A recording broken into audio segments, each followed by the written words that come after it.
電車で Go!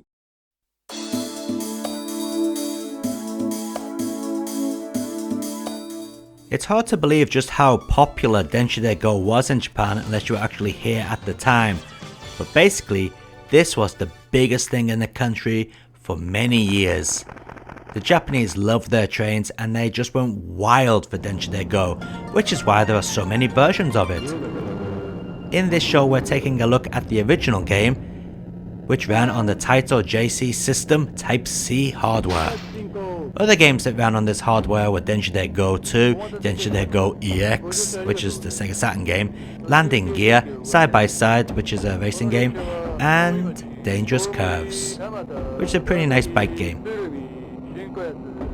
So as you can see, the graphics are not too bad, especially at the time when this game was released in 1997.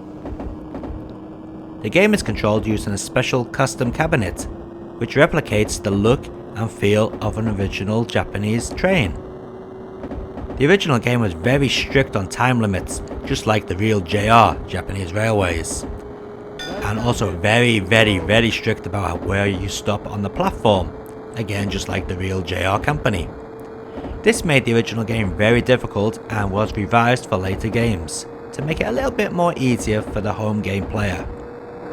第2フェーズ進行。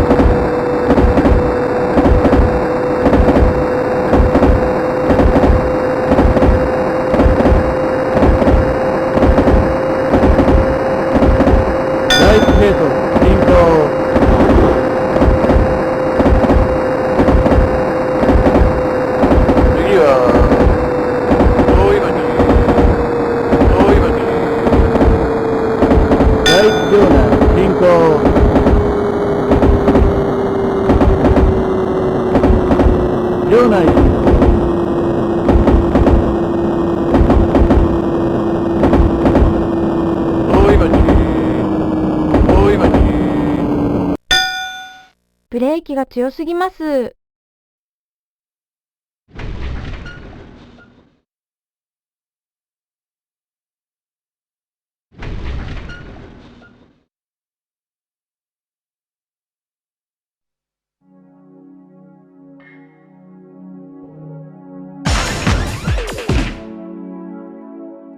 So the PlayStation game is based exactly on the original arcade game and features the exact same introduction. In fact, it's a full motion video of the arcade's introduction. A little bit lazy on Taito's part, but then again Taito were always a little bit lazy. The game controls pretty well using a standard PlayStation control pad. Of course, you can also buy the special controller, which replicates the arcade's controls.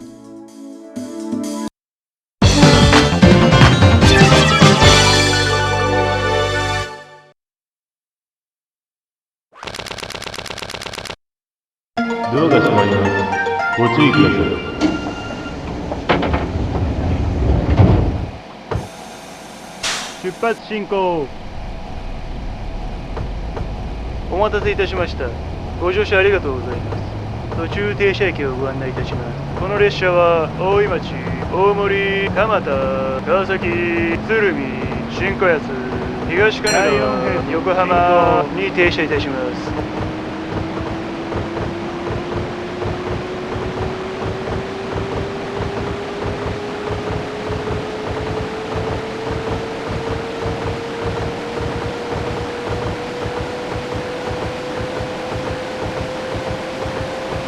第3並走進行。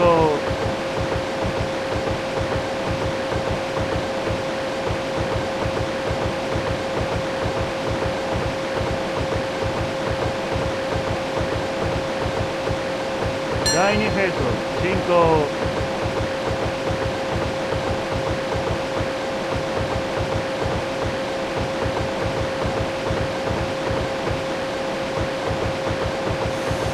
第1並走進行。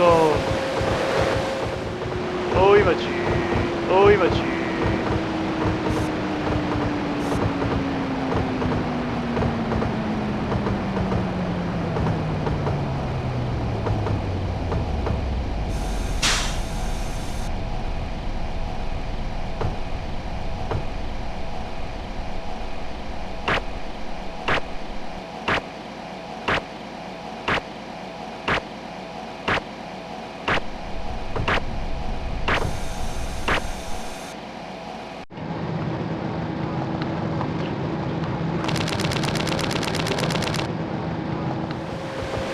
は大森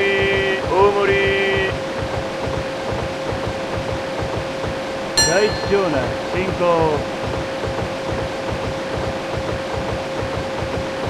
町内進行。どういうつもり？大森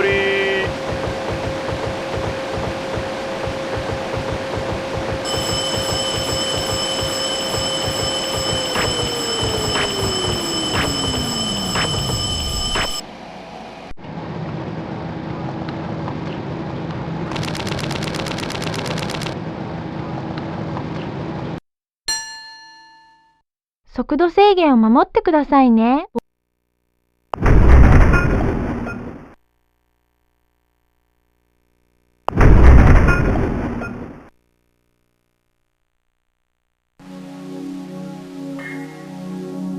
Here we go with the Sega Saturn version of the game. Again, it uses full motion video of the arcade's introduction, but this version is based on Densha de Go EX, which is basically Densha de Go with an extra course thrown in. Graphically, this one is not too good. Whoever was responsible for doing the texture mapping really needed some lessons in programming. The textures are unbelievably low resolution, and they overlap each other constantly. In fact, they make the game look terrible. On the plus side, it does seem to be running at a very smooth frame rate. Probably 30 frames per second, could be 60, hard to tell. But it's definitely smooth. So is it worth playing the Sega Saturn version over the PlayStation version? Personally, I would just go with the PlayStation version. 出発進行。お待たせいたしました。ご乗車ありがとうございます。途中停車駅をご案内いたします。この列車は大井町、大森、蒲田、川崎、鶴見、新小安、東神奈川、横浜に停車いたします。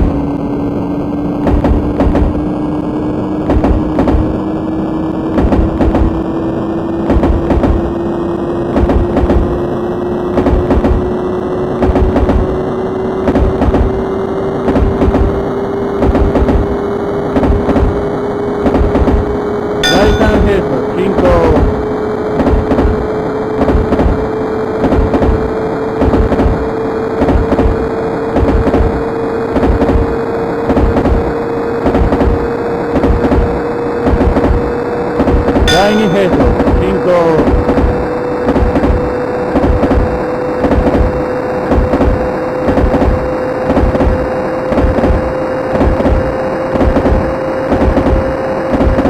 第1並走進行。大井町大井町。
ダイヤを守ってくださいね。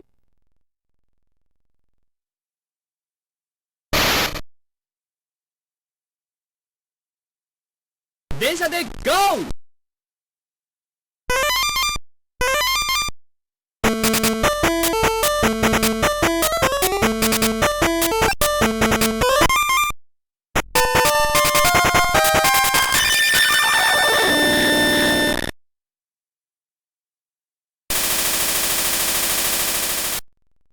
Now surprisingly, Densha de Go also made its way onto the handhelds. The first game was available on the Game Boy Color and the Wonderswan. Here we take a look at the Game Boy Color version. As you can see, it doesn't look that bad, and surprisingly, for the Game Boy Color, it moves pretty smooth. The game plays fairly well despite the lack of buttons available on the Game Boy. Overall, not a bad version back in the day, but these days, would you want to play this version, or would you want to play one of the more recent releases on your mobile phone?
Densha de Go!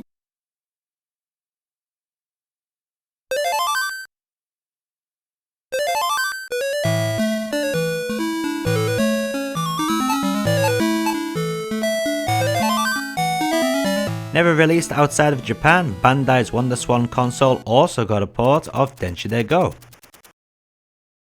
Now the Wonderswan was quite a powerful little handheld, and very light and also pretty good on batteries.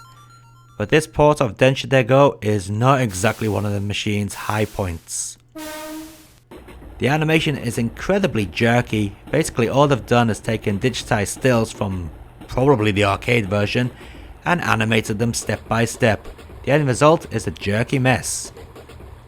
Controls are okay, but the sound is pretty poor, and to be honest, it's probably the worst version of Densha de Go available on any platform.